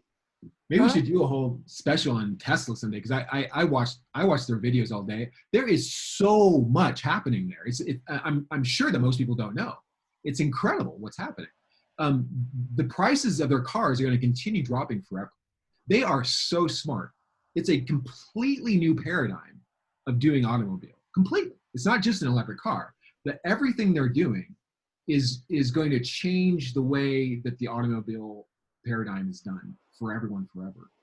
The way they set themselves up right now, because this is the thing, when a company like Ford or Chevron is producing, engine-based vehicles that burn gasoline and oil, they've already perfected that pretty much. You can't optimize a gasoline vehicle anymore. So when those companies they've just been going steady for decades now. They got their little cash cow going. They make a new truck every 2 years. They make a little bit better mirror, and they adjust the tail light, and they sell it out again for 50 grand. And they're just comfortable in this. They're just keep pushing out a slightly new version of their automobile with no real innovation happening. Okay, Tesla has completely, their whole intention is to completely innovate. They don't even do marketing. They have $0 budget for commercials. I don't think you see any Tesla commercials on TV. They don't focus on marketing. They just focus on creating the best product possible and innovating. And they know that's going to sell. So that's how they've done the whole thing. So when it gets to the physics and the operations of creating their electric cars, they can always continue to improve because it's not the same paradigm as a gasoline car, and because it's operating on a battery technology rather than gasoline or gasoline and oil have a fixed energy output. We can't innovate it. Gasoline and oil only produce so much energy per unit of gasoline and oil. Battery technology is an innovation that can continue to evolve over time. There's basically no limit to it. Our batteries will get better and better and better and better and better pretty much forever. So as Tesla continues to innovate their vehicles and they optimize their battery, which is the primary cost of their vehicles, is the battery. Everything else is pretty cheap. And the way they've innovated their super factories, they're able to produce their vehicles at much, much cheaper production costs than all these other dinosaur factories of Ford and Chevron. So they're also looking to be able to, aside from being able to create better automobiles, electric vehicles for the unforeseeable future and more efficient and all this, they'll also be doing it for lower cost continuously because they can, because their production costs are going to continue to go down and down and down because this is a completely new paradigm. So I think the next car we'll see will probably be a very, very small, $10,000 cars, maybe even less. Eventually, I think by 2030, we'll probably have $500 electric cars. I mean, that's just amazing. But also the battery technology they're about to produce, where you can have a single battery in a car that lasts for 1 million miles. That's pretty much a lifetime of an individual. An individual could buy a car for $500 in the future and then have that car operate for their entire lives.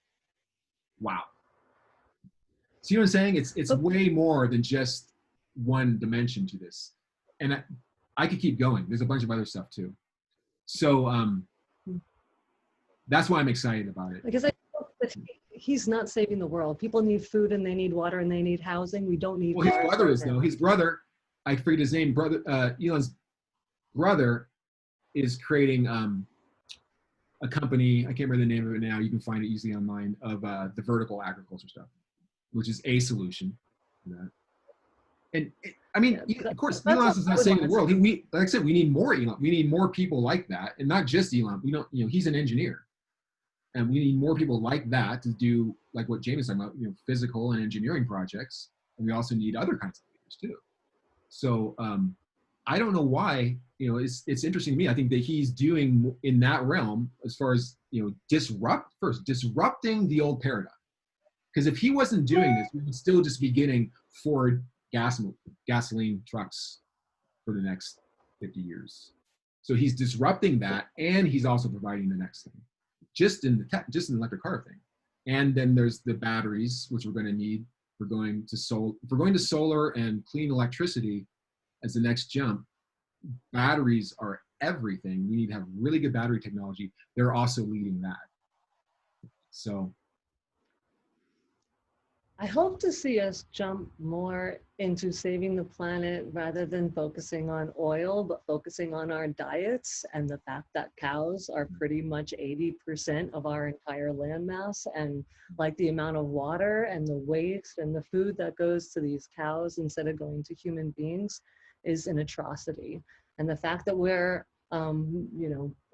prioritizing our taste buds over the life and the safety and the care of these beings just blows my mind. So if we all, and this is all a choice that we can all personally make, it's not even a matter of, I mean, I was poor living out of my van, and I just realized how bad eating meat was. And I was like, I'm gonna go hungry at certain times and I'll be fine with not being able to eat. There are people starving to death on the planet. So I think I'll be okay with like maybe not being able to eat tonight because I can't find a vegan meal, and then deal with it, and eat tomorrow or whatever. But I think if this is a matter of compassion and waking up as a species, I think it has a lot to do with our diet and how we're treating these animals who don't have a voice at all. Yeah, I agree. I think that's also one of the more significant problems we need to solve on the planet, not just because of the methane that's released and all the extra production toxins coming from the meat industry, but also that those animals being slaughtered is disrupting the coherency of our psychic field as a collective. You can all see this. Yeah. May I say basically something, this? Yeah, I'd love to say something too. It would be nice to have a little bit more people. Yeah, Linda's been waiting a while, followed by Sophie. Go for it, Linda. Oh, thank you, Damon. Well, I'm hoping that we can take a commercial break from Elon Musk. I don't see any advantage with killing the planet, with the necessity of 5G to do electric cars. There was an inventor in France who developed a car that ran on compressed air that was squashed immediately. So we have the ability to do many things that are far less invasive. And I think that we need to maybe step back from the technology and get into the heart space, which is where I believe we're intended to be. And if we destroy the planet, it won't matter what the technology is. We have to care about each other. We have to make a determined effort to save the planet. And I don't see how Elon Musk is going to facilitate that. By his own admission, his end game is to interface artificial intelligence with humans. And I'm sorry, but I'm not signing up to have the electrodes implanted in my brain. Thank you very much. But anyway, I'll get off my soapbox. I just wanted to say, I think everyone should have a voice. And I think humanity is the priority that we should be focusing on. Thank you. Yeah. Let's jump back to our earlier frame at the beginning of this conversation. I don't know if you were here then, Linda, or not, but we were talking about, this fundamental kind of dualism between, a tech-driven side to our collective and a more nature-driven side to our collective. The natural, let's call it the natural and the synthetic, or I like to call it the artificial, really, which has been going on for a long time, actually, even going way back to the origins of our earliest tribes. Before we had any of this, what we think of as technology, we were still human beings who were creating artifacts. We were taking clay and meteorites and wood and shaping them into tools and things. We've been doing this for a very long time, and it's been a gradual progression up to now where we have spaceships and 5G and things like this. And of course, there's no dismissing that there are destructive elements to many of these technologies, and it's always been that way. When we created swords and axes back in thousands of years ago, technology is a double-edged sword. There's technology itself is inherently neutral in most cases, not all cases, but most cases. The technology is just what it is, and then human beings swing the sword that way or this way. You can use a knife to cut food, to prepare a meal for your mother, or you just use a knife to kill an animal or another human being. The knife itself is neutral. How we yield that technology is up to the humans. So I don't see the technology itself as the problem. You're right. I agree. We need to focus on what's happening with the humans. What are we really here to do, and why do we surf this dualism ourselves to either create or destruct, and how do we steer that?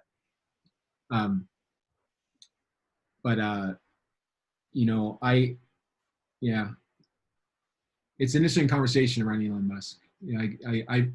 I'm optimistic about it. I think that, also getting back to our earlier frame, that we have these two forces going. It's really about integrating them. Like I see that, like, let's take the good of what Elon Musk is doing. Recognize that it's not perfect. He didn't say he was going to save the world. He never said that. I don't know why we're expecting him to save the world, but he is demonstrating some solutions that I think were really, really needed, actually. And we're going to have solutions after that they may replace what he's doing for sure. But the point is that he broke through some major inertia paradigms, especially in the fossil fuels industry. That I think is a good thing. And so it's like we have these two tracks going, and how do we integrate them? How can we hold both sides in coherency in the heart? That's what the heart does. The heart holds everything. So how can we really appreciate what Elon Musk is doing while also keeping in mind what we can do, inspired by what he's doing, to do something even better or just different, because he never claimed to solve everything. For sure he can. He's already doing so much. So, what can we do and some of us here are doing things. So, let's solve those problems too. Beautiful. So quick time check, and then Sophie's had her hand up for quite a while. So it's 11 minutes till the top of the hour. Mm-hmm. At the top of the hour, we'll change programs, and everyone is welcome to stay. Everyone is cordially invited to stay. And my sister Jackie and my brother Melvin will lead the weekly segment, Vegans of Color, starting in 10, 11 minutes. So I just want to do a quick time check. And Sophie, thank you so much for your patience. Go for it, Sophie. All right, I have to make sure I'm on mute. Can you hear me? We hear Yes, you, Sophie. Sophie. Yeah. Okay, great. Thank you. So many things came to my awareness when you were all talking. I used to be a big advocate of green energy, and I put solar panel on my house. I was driving an electric car when I lived in San Diego, and I came across a documentary about 4 months ago that was, I think it was called The Green Lie, produced by, I want to say it was Michael Moore, but don't quote me on that. And I have to say that it was very disheartening when I watched this, because I didn't know. I didn't know that the whole green movement was built on a lie. So I've had to do a lot of contemplating around that. And as much as what Elon Musk is doing and might be beneficial for a few, just like you mentioned, Mike, if we don't change our intentions and what we innerly value, and we continue to put more value on stuff that we own and we drive and we buy, and we're just producing a new technology with the same mindset. So it's to me, this whole Tesla thing is just widen the gap between the people that can afford it and the people that feel inadequate or left behind because they can't afford it. So what is exciting me when I see newest generation is how they're slowly shining away from property and owning things and reclaiming the sharing mentality. And I was reflecting on this the other day, and how did we go from, I'm thinking just something like a lawnmower. How many times do you use your lawnmower in a week? How did we go from one lawnmower for a neighborhood where 10 family can share it because we're not all, you know, mowing our lawn every day, to everyone needed to have one, and everyone needed to have, you know, everyone needs to have this now. So to me, we're changing the technology, but just like you say, if we're not changing the intention behind the technology, it's okay. So we have better technology, but we're still in the same identifying and attachment to what it is that we're using. So there's something about the value of it, and how as humans beings we're just taught to value all these things, and we shouldn't. I shouldn't say we shouldn't, but yeah. Well, Can I just add to that? Sorry, Jamin and I went on a walk the other day, and we walked down a street which I call Millionaire's Alley. Every single car in the garage was a Tesla, and they must cost like what, $100 grand? No. I was going to stop right there. Stop. I'm looking at a website right now, $40,000 Tesla free. So let's just break, like, I think there's some misinformation going on. There's a $40,000 Tesla. That's commensurate with any other car you buy from Ford. Or you might be able to get a $25,000 car, or a used car, less. I'm seeing a brand new Tesla Model 3 right now. It's fully electric, doesn't push any toxins into the atmosphere. Awesome, right? It's 40 grand. It's not 100K. Yeah, but they're getting cheaper. And I just want to say, I hear you, Sophie, and I agree with you that we need to change our intention with the technology. Because these are problems of privilege. These are problems of privilege. Like, I live in Nicaragua, and most people don't own a car. They ride bicycles and they ride horses, and there's this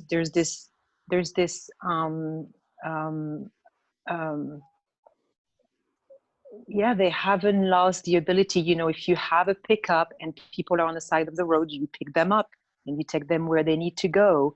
Right. So I just want to make sure we don't lose perspective in that, is that these are problems of the privileged. You know, most people in the world are not even there to be able to grasp that it's, you know, what I see when I see myself in stepping into this collective and stepping into this gathering, the privilege I want to use is the privilege of choice. I have the choice to be able to ask myself these questions, and to be able to bring my energy and my awareness into the conversation to make a change, because I'm in the place where I can do that. But it's still a privilege.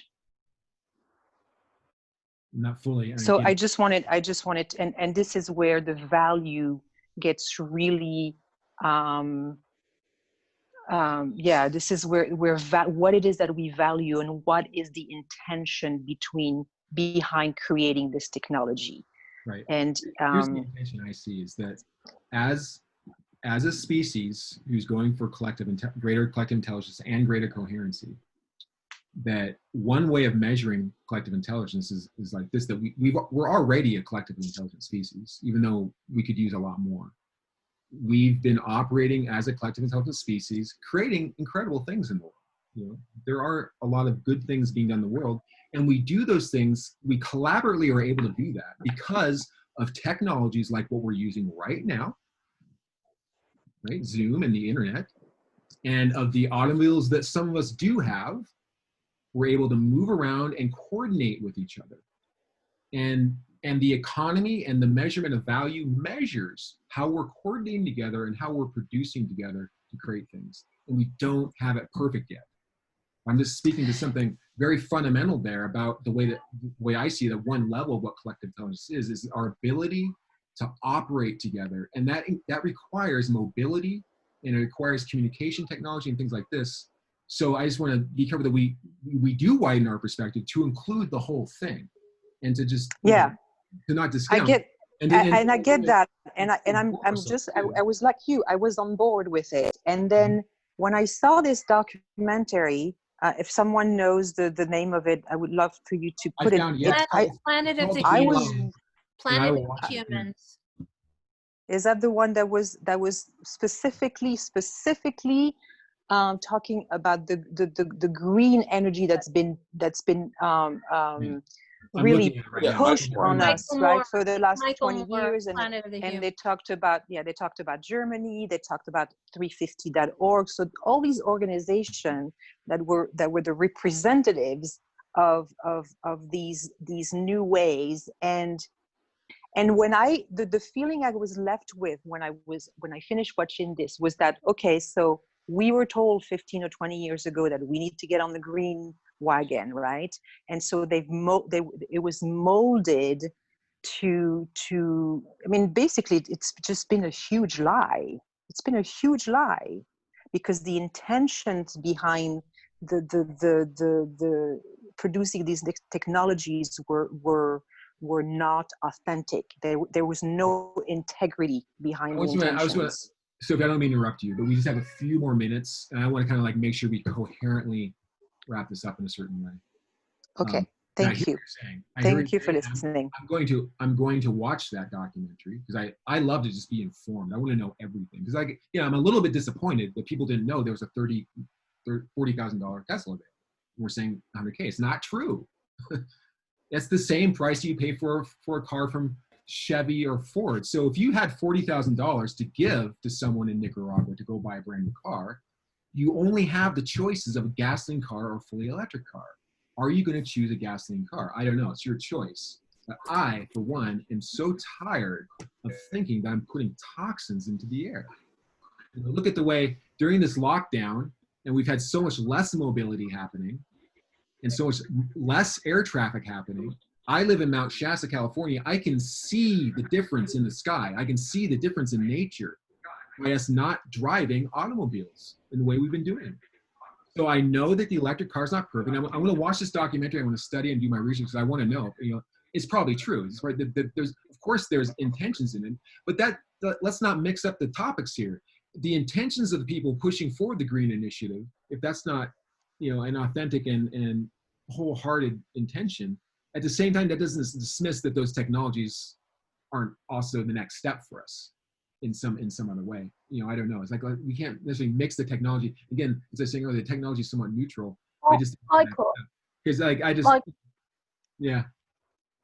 Michael. Can I? Do we have time, Jamin? I don't know. Do we have time for more conversation? Here, I'll tell you what. So and James, if you want to take a minute each, but we're cutting into the time of the next segment. So, but if you can make it brief, So and James, I'd sure appreciate it. Go for it, So. Sophie, I've invited you to a meeting, so have a look in the chat. Okay, so you can discuss your concerns about renewable energies. Okay.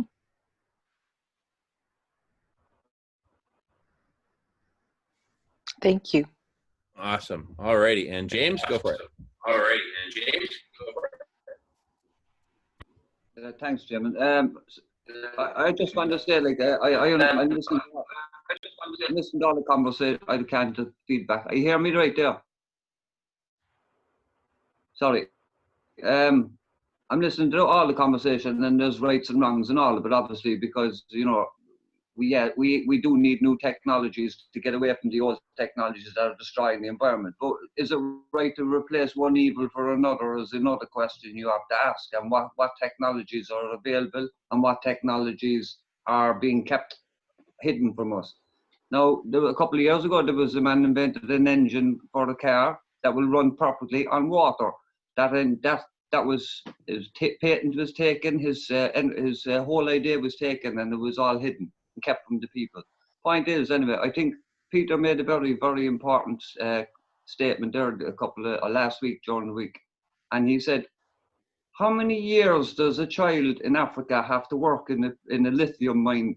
How many years of scraping in a wet hole, to gather enough lithium for a battery? That's a very poignant question. That's a very poignant question when there's technology out there that has been hidden from us when we don't need batteries in the first place. You know what I'm saying? We're already destroying the environment, and we can't build things to fix things either, in a sense.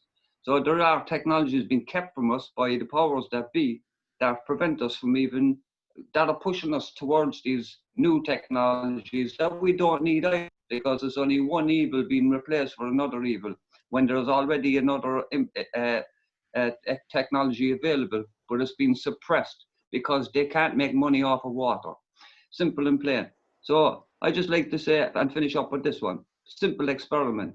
Close your eyes there, every one of you, and just imagine you're flying over a jungle in Africa, and it's a beautiful green jungle, and you're floating over the jungle, and all of a sudden you come to a clearing, and this clearing opens up, and all it is a big brown muddy hole in what used to be a lovely hillside.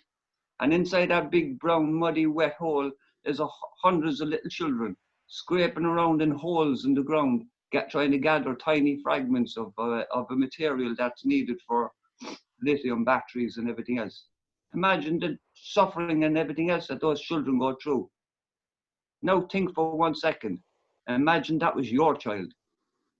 Oh, so it's happening now. Do you know what I'm saying? So we don't need to be replacing one evil for another. There are technologies out there that are being kept from us. We need to be on conversations like this so that we can figure out a way of developing a new world process. We don't need one evil for another. We need to get rid of the archaic powers that be and that are being ruled and controlled by the corporates, so that we can deal with the problems ourselves, simple and plain. Right. So let's bring it back to the very early frame. I hear you, James. And you know, this idea of replacing one evil for the other. I don't know if we can get rid of evil. Okay. Again, it's more about balance and integration. We're here in a long-term game, evolution. And so it's not, yes. Can people please mute their mics? This is the way I look at it. You know, that if this water car is really viable solution, then, you know, by all means, let's bring it on. I haven't been convinced of it yet. You know, sometimes we hear about these general ideas of water car or hydrogen cars, and they may not necessarily stack up to be as good as they appear. I don't know. We need to look at those things, but in any case, you know, this idea of that there are these, you know, two sides to our reality, the good and the dark, and I think in the middle is our ability, both as individuals and as a collective, to be coherent around each side and somehow find the symbiosis between them. And actually, I think this Zoom video conference is a perfect example of a symbiosis between technology and humans coming together to use that tech. How far did we have to drive to attend this meeting? How many miles did each of us have to drive? 0, 0, 0, 0, 0, 0. And at the same time, you know, there were children in factories working to get the resources for these computers and the hardware networks that are allowing this conversation to happen. So we can't necessarily escape all that. You know, it's just a fine balancing always. Or as Jamie's grandfather from Ireland told Jamie in the United States when he had a chance for a great education, said, "Young man, Jamie, a lot of ditches had to get dug by your ancestors in order for you to get here and have these opportunities." Anyway, with that, I just want to thank everyone. I want to thank Michael and thank all of you for such a wonderful conversation. This has been super cool. And I want to apologize to my sister Jackie and to our guest Nadira for going a little overtime. You've heard the thing about boys and their toys. When these boys start talking about their toys, sometimes they get a little bit overheated. So anyway, thank you for your patience and your smiles. Alrighty, let's go ahead. And if you're ready to roll, I'll just change the recording. I want to remind Summer and everyone, download your chats. No, but I think the chat doesn't disappear even if we change recording, right? I don't think it does. I think we determined we're okay. Thank you, Michael. And thank you. Always thank great you again. Seeing you. And stick around, Michael. We got a Lord. super cool program coming up talking about actually some very different technologies in terms of like veganic gardening, permaculture, etc. So we're going to learn some super cool stuff from our guest Nadira. So please stick around, everyone. And with that, I'm going to change the recording so we don't burn up any more time, unless Jackie needs a pause. Do you need a pause, Jackie? Are you good? Okay. And I don't see Melvin yet, so I'm just going to introduce you, Jackie, and Jackie will introduce Nadira. But I just need like 5 seconds of station identification. So in 3 seconds, I'm going to